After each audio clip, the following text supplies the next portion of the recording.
बोलिए प्रेम से श्री सद्गुरुदेव महाराज की जय, श्री सच्चिदानंद भगवान की जय। महापुरुष अपने अनुभव को व्यक्त करते हुए पूरे संसार को समझाते हैं कि जागन रे जिन जागना, यह जागन की बार, और फिर क्या जागे नानका, जब सुई पाँव पसार। मनुष्य जीवन मिल गया तो हर प्रकार की किस्मत बनाने के लिए मौका मिल गया।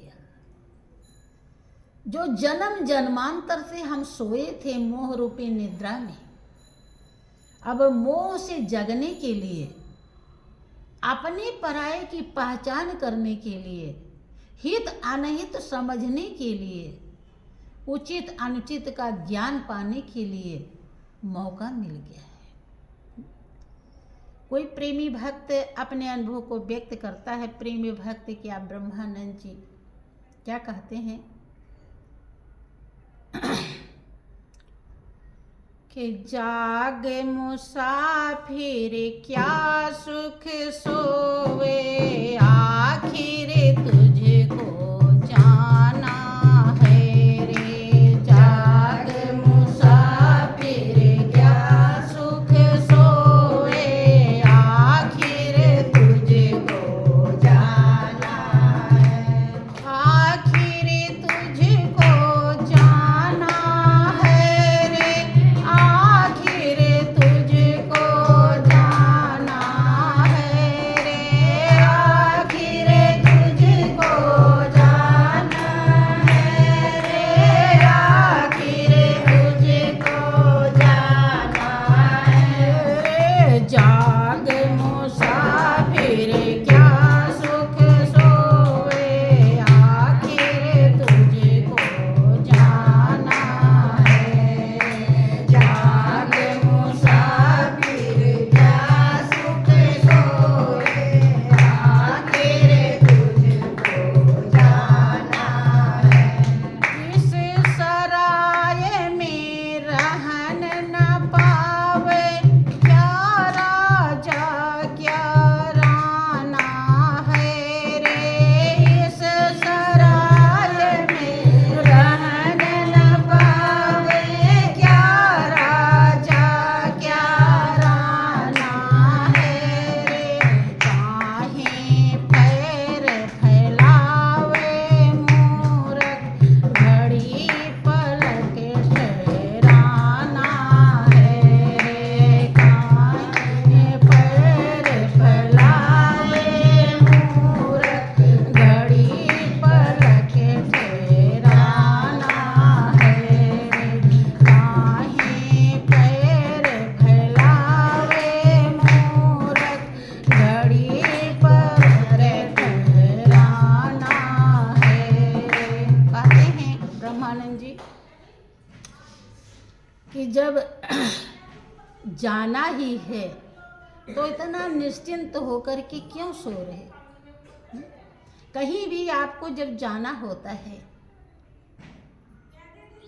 आपको पता है कि रात में ही जाना है, हमको इतने बजे जाना है, तो आप निश्चिंत हो पाते हैं नहीं। और यहाँ पर सोए हुए हैं। इसीलिए ब्रह्मानंद जी समझाते हैं कि जाग मुसाफिर क्या सुख सोवे, आखिर तुझको जाना है रे। एक दिन आ जाएगा जो तुझे जाना पड़ेगा, और तू सोने में लगा हुआ है, अर्थात तैयारी नहीं कर रहा है। ये सराय जो मुसाफिर खाना है, जिसमें तुम भेजा गया है रहने के लिए, इसमें न राजा रहने पाता है और ना रंक रहने पाता है। ऐसा नहीं कि गरीब नहीं रहने पाएगा और अमीर रह जाएगा। हर किसी के लिए काहे पैर फैलावे मूर्ख, जब घड़ी पल की देरी नहीं लगती। अनुभवी कहता है कि श्वास पवन का अंदर बाहर रहता या ना जाना, श्वास पवन का अंदर बाहर रहता या ना जाना, बाहर का बाहर रह जावे अंदर नहीं ठिकाना, बाहर का बाहर रह जाए अंदर नहीं ठिकाना, काया किस काम आई, क्या है भरोसा इसे देखा हो, काया किस काम आई, क्या है भरोसा इसे देखा। इतना नाजुक है। ब्रह्मानंद जी अपने अनुभव को व्यक्त करते हैं कि आए गंवार, आए मूर्ख, तू क्यों पैर फैला रहा है? अब यहाँ भी प्लाट ले लो, वहाँ भी मकान बना दो, वहाँ भी खेत खलियान खरीद लो, ये क्या है? पैर फैलाना ही तो है। काहे पैर फैलावे मूर्ख, घड़ी पलक ठहराना है रे। करे कि पल भर में भी जो ठहरे हो पल भर में जा सकते, थोड़ी देर तो रुकना है। कभी घड़ी रुक सकते हो या पल भर में जा सकते हो। घड़ी पलक ठहराना है, घड़ी पल भर यहाँ रहना है। जितना जिंदगी लोगों को मिली है उसको ब्रह्मानंद जी घड़ी और पल के भर तुलना में करें। घड़ी पलक ठहराना है रे, तो तू इतना पैर क्यों फैला रहा है? ऐसे घड़ी भर पल भर ऐसे बटोर के रह जा, अर्थात शार्टेज में ही काम कर ले। लोग शार्टेज में काम करते हैं, हरदम फैला ही रहे हैं। कारण काहे फैला रहे हैं कि हमारा 13 पुश्त बैठ के खाए, उसे हिलना जुलना न पड़े। जबकि वो 13 पुश्त को कौन कहे, ये तुम्हारी काया भी तुम्हारी नहीं है, किसी की दी हुई है, और सब इसी के रिश्ते नाते हैं। अज्ञानता के कारण, मूर्खता के कारण हम 13 पुश्त तक समझ लेते हैं कि ये सब मेरा है, ये मेरे बेटा बेटी सब मेरे हैं, और फिर ये खूब आज़ाद से रहें, तब हम खुश रहेंगे। आज़ाद से जब यहाँ पर वो रहते हैं इस धरती पर, किसी को खुशी मिलती है? कोई संतुष्ट होता है? टेंशन। तो जब यहाँ देखो, ध्यान दो, आप लोग बात समझ में आ जाएगी। जब मौजूद हैं, आप साथ में जी रहे हैं, अब फिर भी सुकून नहीं मिलता है। मौज तो है, जहाँ मर्जी कहता है घूमने चले जाते हैं, जब जो मर्जी कहता है बना के खाते हैं, उन्हीं के सुख के लिए तो आप परेशान हैं, तो कर रहे हैं। फिर आपको क्या दिक्कत होती? फिर क्यों खुश नहीं रहते? रहते हैं, नहीं रहते। तो जब यहाँ मौजूद है, मौजूदगी में उनकी खुशी आपको शांति नहीं दे पा रही है, आनंद नहीं दे पा रहा है, तो जब आप यहाँ से चले जाएंगे, उनके लिए इतना पाप दोष कमा करके धर जाएंगे, तो आपकी आत्मा संतुष्ट हो जाएगी? तो ये मूर्खता है या नहीं है? इसीलिए कह रहे हैं कि काहे पैर फैलावे मूर्ख, घड़ी पलक ठहराना है रे। इसीलिए उन्होंने मूर्खता बता दिया, मूर्ख कहा। ऐसा करने वाला ज्ञानी के लिए मूर्ख ही दिखाई पड़ता है। एक एक सेठ हैं, देख लो, उन्हें दिन भर दुकान पे चैन नहीं मिलता, वो बोल भी नहीं सकते जल्दी से, इतने ग्राहक रहते हैं। क्या है, पैर ही तो फैलाया है कि उन्हें सुमिरन भी करना चाहे तो नहीं कर पाएंगे। कोई उधर से नोच रहा है, कोई उधर से नोच रहा है, कोई उधर भाव पूछ रहा है, कोई दाम बता रहा है।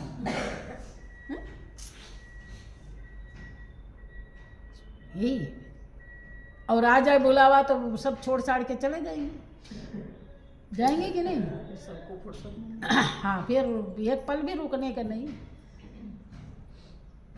इसीलिए कहते हैं कि जाग मुसाफिर क्या सुख सोए, आखिर तुझको जाना है रे। जाग मुसाफिर क्या सुख सोए, आखिर तुझको जाना है। एक आवत दूजा चल जावे, कायम नहीं ठिकाना है रे। एक आवत दूजा चल जावे, कायम नहीं ठिकाना है रे। यह छल भरिया सुंदर परिया, काहे देख लुभाना है रे। यह छल भरिया सुंदर परिया, काहे देख लुभाना है रे। कहते हैं यहाँ का एक नियम है कि एक आता है और दूसरा चला जाता है। यहाँ किसी के लिए हमेशा का ठिकाना है ही नहीं। तो ब्रह्मानंद जी समझाते हैं दुनिया वालों को कि ऐ मानव प्राणी, कि यह छल भरियां सुंदर परियां, ये दुनिया की जितनी भी चीजें हैं वो समझा रहे हैं छल से भरा है। काहे छल से भरा है? क्योंकि आप सोचते हो कि ये फल लग रहा है, इसमें इतना खर्चा लगा के हमने ये पेड़ लगाया है, अब इसमें फल आ रहा है, रसदार फल है, अब इसको हम खूब आनंद लेंगे। लेकिन अगर उसकी मर्जी ना रहे तो ले लेंगे क्या? खा सकते हैं। वो टपकने नहीं पाया, उसके पहले आपको बुला लिया, वो फिर क्या करेंगे? छल हो गया कि नहीं? आपने सोचा क्या था, हुआ क्या है? गड़बड़। कोई भी चीज है, सुंदर परियां, लोग स्त्री पुरुष सबको देखकर लुभाए, ये मेरा, ये मेरा, ये मेरा। कह रहे हैं कि जब कोई ठिकाना ही नहीं है किसी का, तो इसे देखकर क्यों लुभाते हो? उस के लिए लोभ ही नहीं होता जिसका ठिकाना है, जिसमें कभी भी कुछ नहीं होना, कभी बदलना नहीं है, जो हमेशा ज्यों का त्यों रहता है, भूत वर्तमान भविष्य तीनों काल में एक रस रहता है, जिसमें कभी भी परिवर्तन नहीं होता। उसको हम कभी भी अपना समझ ही नहीं पाते। यही छल वाले को ही पूरे जीवन भर संवारते रहते हैं। भजन भी करते हैं तो ये दिल नहीं कहता कि ये मेरा है।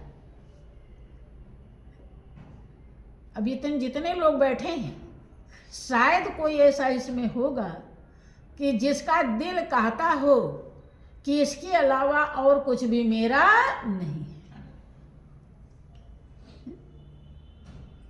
भाई मजदूरी के लिए साहब के यहाँ चला जाता है, किसी जमींदार के यहाँ चला जाता है, किसी सेठ साहूकार के यहाँ चला जाता है, मजदूरी करता है, चाहे जितना धन दौलत हो, वो ही जानता है कि केवल मजदूरी मेरी है और कुछ मेरा जानता है कि नहीं। चाहे सेठ के यहाँ, जिसके यहाँ वो नौकरी कर रहा है, मजदूरी कर रहा है, चाहे कितना भी अरबों खरबों संपत्ति क्यों ना हो, है? कभी उसका मन कहता है कि ये सब संपत्ति मेरी है? क्या कहता है उसका मन? कि जो मुझे मजदूरी मिलेगी वही मेरी। आप भी जो भजन ध्यान करते हो, यही आपका मजदूरी है। मालिक ने सबसे उत्तम जिंदगी दिया है और आपके लिए बहुत कुछ तोहफा प्रदान की है, खाने पीने सोने जगने के लिए बहुत सारी व्यवस्थाएं दी है। ये आपका नहीं, किस लिए दिया है? ताकि इस व्यवस्था लेकर आप भजन कर लो, आप मालिक से दिल लगा लो। अब आप इतनी व्यवस्थाएं पा करके अगर मालिक से दिल नहीं लगाते हो, आप सुनते रहते हो कि मनुष्य की जिंदगी पाकर अगर कीमत नहीं समझा तो 84 लाख योनि में चला जाता है।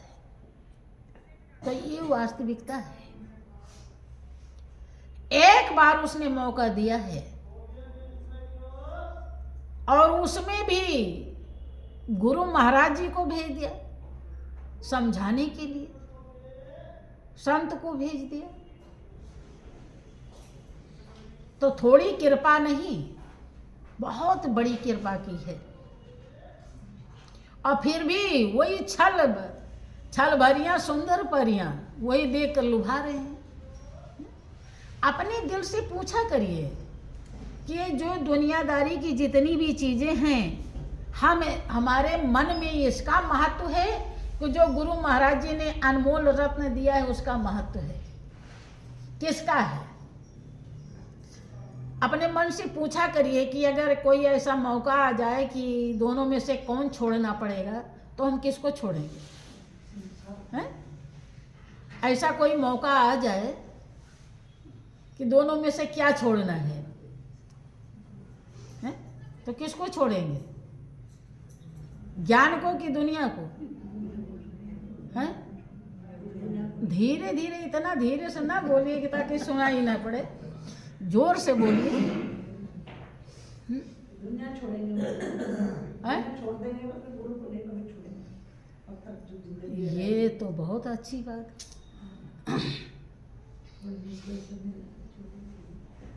और भी कोई है ऐसा? झूठे वाले नहीं, हाँ में हाँ नहीं मिलाना है।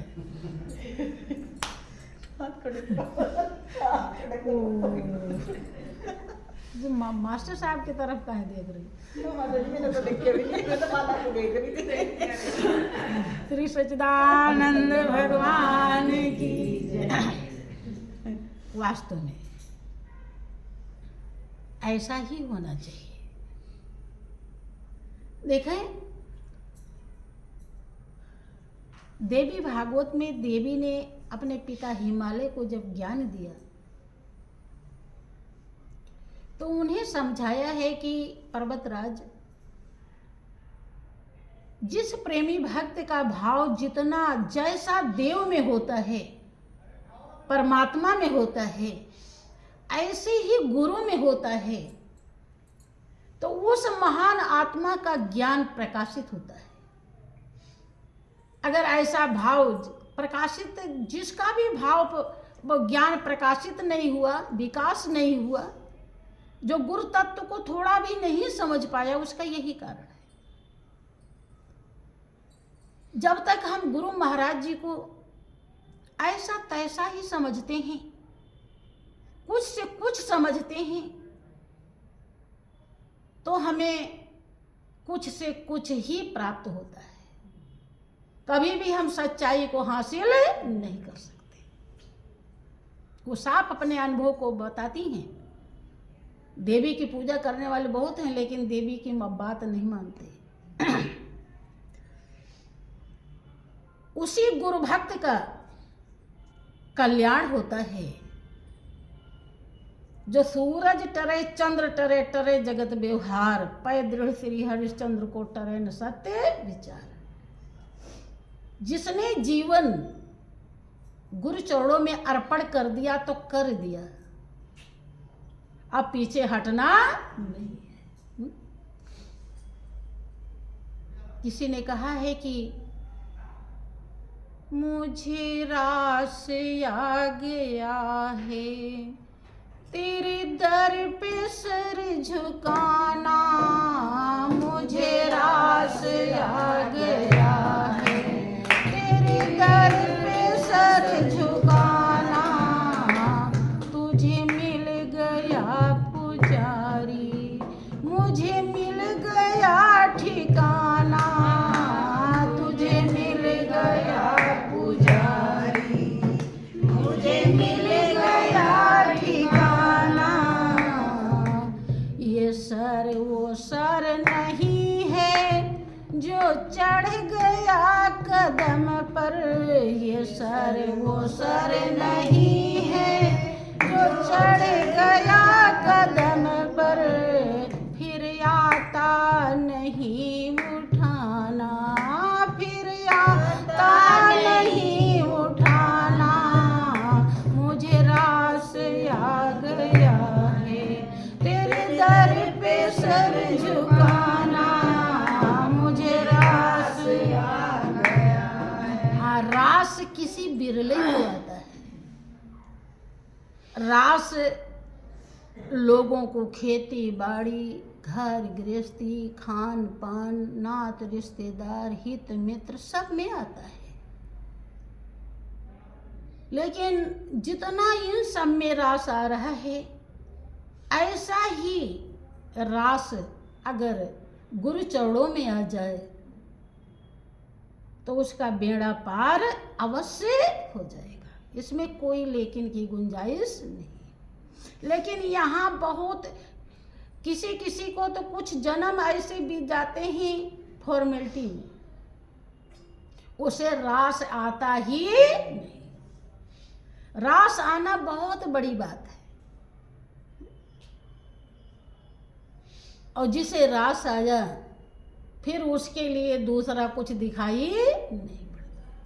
वो हमेशा अपने लक्ष्य को देखता है। वो अपना सर उठाए रखता है। जैसे आप कहीं मेहमानगिरी में जब जाते हैं तो रहते हैं मेहमान के यहाँ, लेकिन आपको अपना घर याद आता रहता है? आता है कि नहीं? ये वाला तो जानते हैं कि ये हम मेहमान हैं, ये मेरा घर नहीं है, ये दूसरे का घर है। इतना ही सीख जाइए, ये भी आपका घर नहीं है, आप मेहमान हैं। लेकिन कभी आज तक समझ पाए कि हम मेहमान हैं? कौन समझा है? कोई है इसमें? नहीं है। क्यों अरविंद भैया?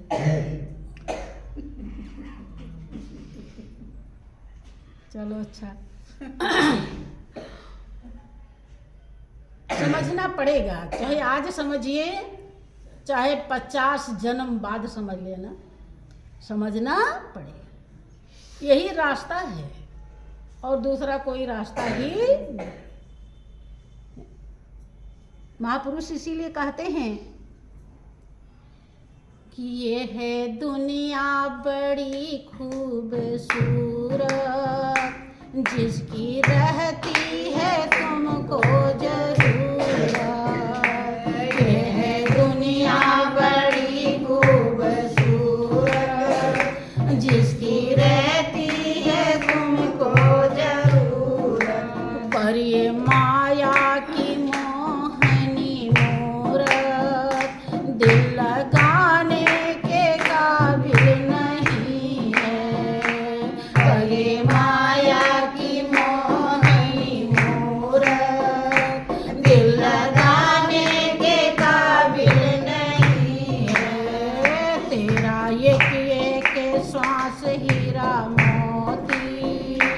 ये लोटा